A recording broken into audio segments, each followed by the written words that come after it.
Welcome to the So That's Why podcast, where we unpack the science behind everyday questions. I'm Jen. I'm Chris. And I'm Matt. Right, today we're asking something that probably affects how you shop, cook, and even stress about what you eat. Why do people think everyday ingredients are dangerous? We've all seen it, someone flipping over a packet, squinting at the label and declaring, I can't even pronounce half of these. Yeah, I know that person because I am that person. I'm the guy that stands in the supermarket aisle for 10 minutes trying to decide if ingredients like sodium benzoate is going to be my downfall while simultaneously ignoring the fact that I'm buying a sharing size bag of crisps, which I have no intention of sharing. I'm sure you'd share a little bit. Yeah, no. The interesting thing is that you could hand someone a list of chemicals, so ascorbic acid, sodium chloride, dihydrogen monoxide, and they'd probably want to avoid all of them. But if you looked at it another way, ascorbic acid is vitamin C, sodium chloride is table salt, and dihydrogen monoxide is just another description for water. What's fascinating is this fear is actually growing, it's not shrinking. Recent surveys show that 67% of consumers don't like foods containing ingredients they don't recognise. In the UK alone, 19 million adults now actively avoid ultra-processed foods. That's a 15% jump from the previous year. And what's behind this is known as chemophobia. So it's defined as an irrational fear or aversion to chemicals. And the irony is that everything's made of chemicals, so water, oxygen, even your own body. So this idea of chemical-free is completely impossible. And the word chemical has become almost synonymous with dangerous in everyday languages. That's so true. It's so true. We're all walking around, I guess, like we're afraid of everything, aren't we? Including ourselves then, I guess, if by your chemical definition. Is that comforting? I don't know. I think it's probably deeply unsettling in many ways. And what drives this is something with a name called the appeal to nature fallacy. And this deeply held belief that natural equals safe and synthetic equals harmful. But that's not how chemistry works. Exactly right. And we can look at it this way. So arsenic is natural. Cyanide is natural. Botulinum toxin, one of the most lethal substances known, is completely natural and potentially deadly. Meanwhile, synthetic vitamin C made in a laboratory is molecularly identical to vitamin C from an orange. Your body literally cannot tell the difference. So my body then doesn't care whether my vitamins grow on a tree or were made by someone in a lab coat. It's just looking at the molecular structure. Exactly. From a scientific perspective, that is exactly right. So let's look at what people are actually worried about. Research from the German Federal Institute for Risk Assessment found 84% of respondents avoid flavour enhancers, 69% avoid sweeteners, and 64% avoid food dyes. These are huge numbers. They really are. And unless you're Uncle Roger, I suppose MSG is going to be on top of that list, isn't it? Because I remember that whole thing that MSG, is basically a poison. Been told that ever since I was a kid. Yeah, and MSG, it's monosodium glutamate. It's a perfect example of fear outlasting evidence. So the whole panic actually started when a doctor wrote a letter, not a study, he just wrote a letter to a medical journal claiming that he felt unwell after eating Chinese food. And from that single anecdote back in the late 1960s, decades of fear were born. What's remarkable is how thoroughly this has been debunked since. Multiple well-designed double-blind studies have consistently failed to trigger reactions in people who claim MSG sensitivity when it's consumed with food. The FDA and the European Food Safety Authority and global regulatory bodies all classify MSG as generally safe. Which is good news, but it means for the last... Well, I'm not going to go into how long, but a while I've been sort of thinking about my takeaways with a little bit of, all based on one man's letter about feeling a bit off. Meanwhile, glutamate, though, occurs naturally, doesn't it, in things like tomatoes, mushrooms, Parmesan cheese, all the foods that I would consider healthy and sophisticated. And breast milk glutamate is naturally present in breast milk.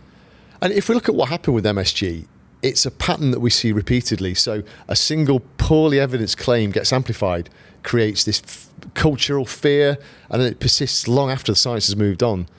In another podcast we've done, we talk about maltodextrin, carrageenan, and other similar harmless compounds that get talked down through irrelevant data and kind of scaremongering.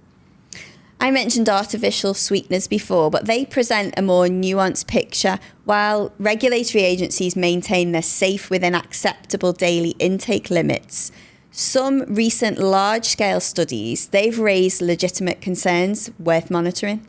Yeah, and one such study was a French cohort study of over 100,000 adults, and it found associations between artificial sweetener consumption and slightly increased cardiovascular disease risk. But it's really important to note that these are observational associations. They're not proven causal links, and the absolute risk increases were small. So sweeteners then are more of a sort of keep your eye on the research rather than panic immediately. Absolutely, and that's a sensible way to look at it. So the key is always proportionality, understanding the difference between a potential area of ongoing research and a confirmed danger. And that's the approach that everyone should take, but unfortunately, the internet takes over and doesn't take that approach at all.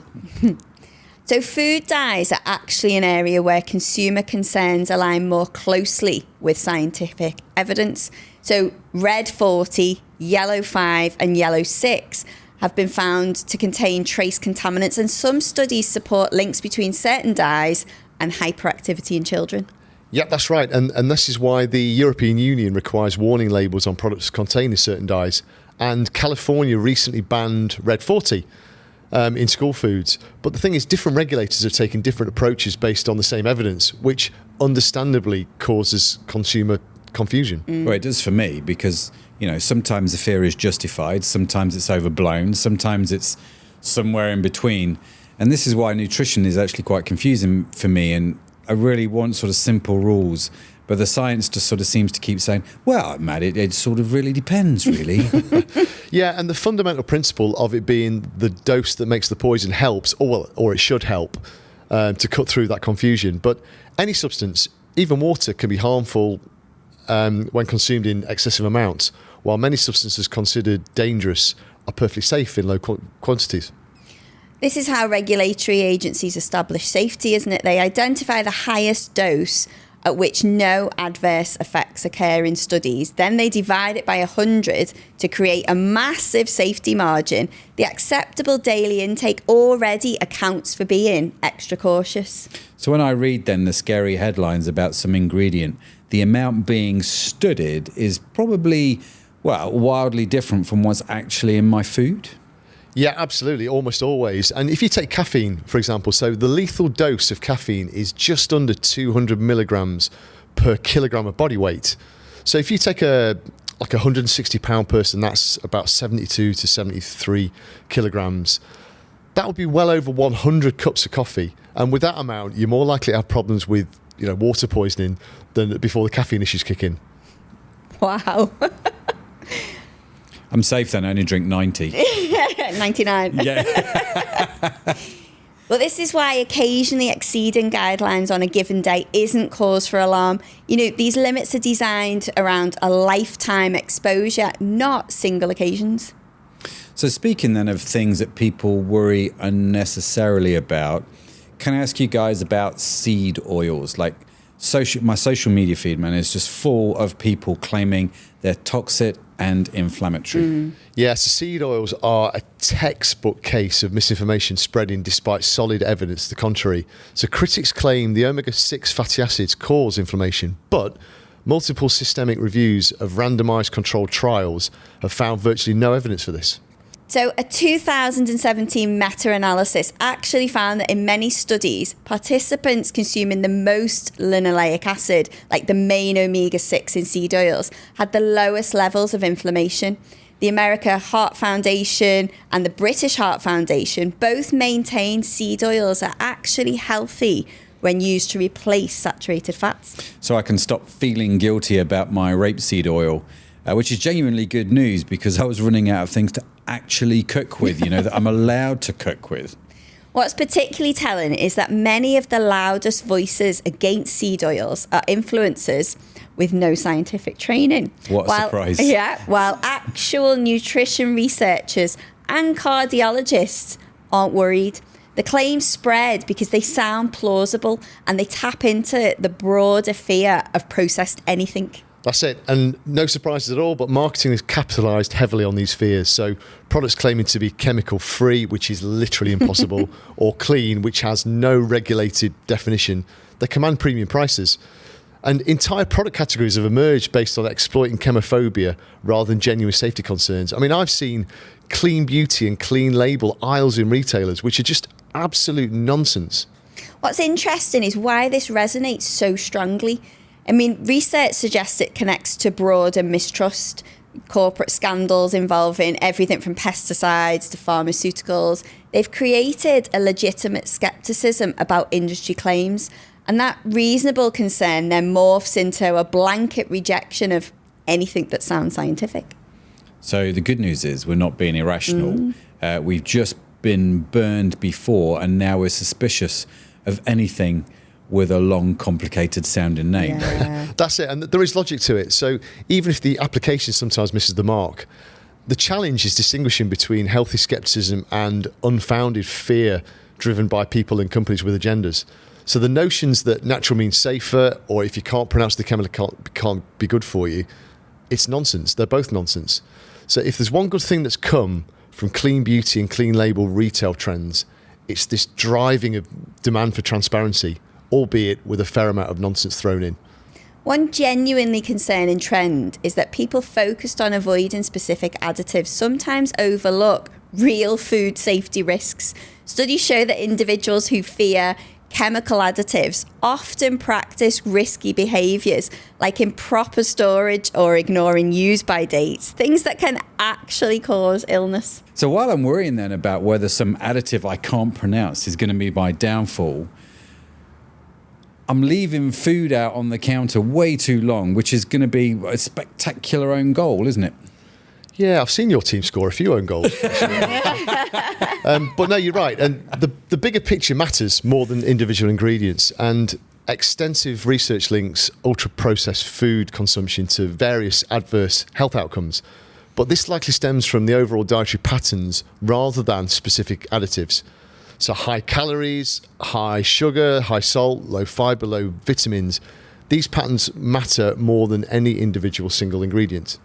And this connects to what we know about healthy eating generally, focusing on whole foods, fruits, vegetables, and minimally processed items, while limiting calorie-dense, nutrient-poor foods. You know, that approach works regardless of your position on specific additives. Yeah, so rather than obsessing over individual ingredients I can't pronounce, what you're saying is I should zoom out, and look at my overall diet, right? That's it. It's the evidence-based approach. So the forest matters more than any individual tree. And it's worth remembering that our regulatory systems, while imperfect, do provide genuine protection. The safety margins built into acceptable daily intakes are specifically designed to be conservative. So when agencies say something is safe at a certain level, they've already factored in extra caution. Which is actually quite reassuring, isn't it? Like I'd assume them food regulations are not being written by the same people who approved asbestos in the 1950s these days. No, it's fair to say regulatory science has come quite a long way since then. So these days, before any additive is approved, it undergoes extensive testing across multiple exposure scenarios. You know, what strikes me is how this connects to everything else we've discussed on this podcast. Just like with sleep, hydration and exercise, the fundamentals matter most, and perfectionism often gets in the way of good enough. That's it, because the human body is remarkably resilient. It has sophisticated systems for processing and eliminating things it doesn't need. So occasional exposure to substances within established safety limits isn't the threat our anxiety suggests it's going to be. Which is actually good, isn't it? And I suppose the reassuring takeaway in this is our bodies just aren't these fragile glass ornaments that sort of shatter if we encounter something with more than two syllables, right? No, that's it. And your body is more like a highly efficient processing plant. It sounds a bit weird. But, it's basically dealt with far worse than an additive with a complicated name. I mean, your liver alone processes thousands of compounds daily, and that's literally what your liver's built to do. So my body then has been quietly handling business this whole time, maybe while I've been over-obsessing and panicking about ingredients lists. That sounds about right, doesn't it, I suppose? So to bring this together, why do people think everyday ingredients are dangerous? It's because we've conflated chemical with dangerous, despite everything being chemicals, because we're tuned to assume natural automatically means safer, because legitimate corporate scandals have created generalised distrust, and because marketing has learned to profit from our fears. That's unlike marketing, isn't it, really? Very unlike marketing. Yeah, okay, so we're not being stupid for being worried. We're just applying reasonable caution to wrong targets while potentially ignoring things that actually matter, like whether I'm eating vegetables and not leaving the mayo out in the sun. So the key is proportionality. Some concerns have scientific backing, many don't. And understanding the dose that makes the poison principle helps, and it helps us distinguish between real risks and amplified fears. Yeah, and focusing on overall dietary patterns rather than individual ingredients serves you far better than trying to memorise the list of things to avoid. So that's why we fear everyday ingredients, and why understanding the actual science can free you from your anxiety that isn't serving your health anyway. That's it for this week. Make sure you hit that subscribe button. Join us as we're unpacking the science behind everyday questions each week. Tell us in the comments what you'd like us to explore. Thanks for geeking out with us. But for now, that's it from me. That's it from me. And that's it from me. Bye for now.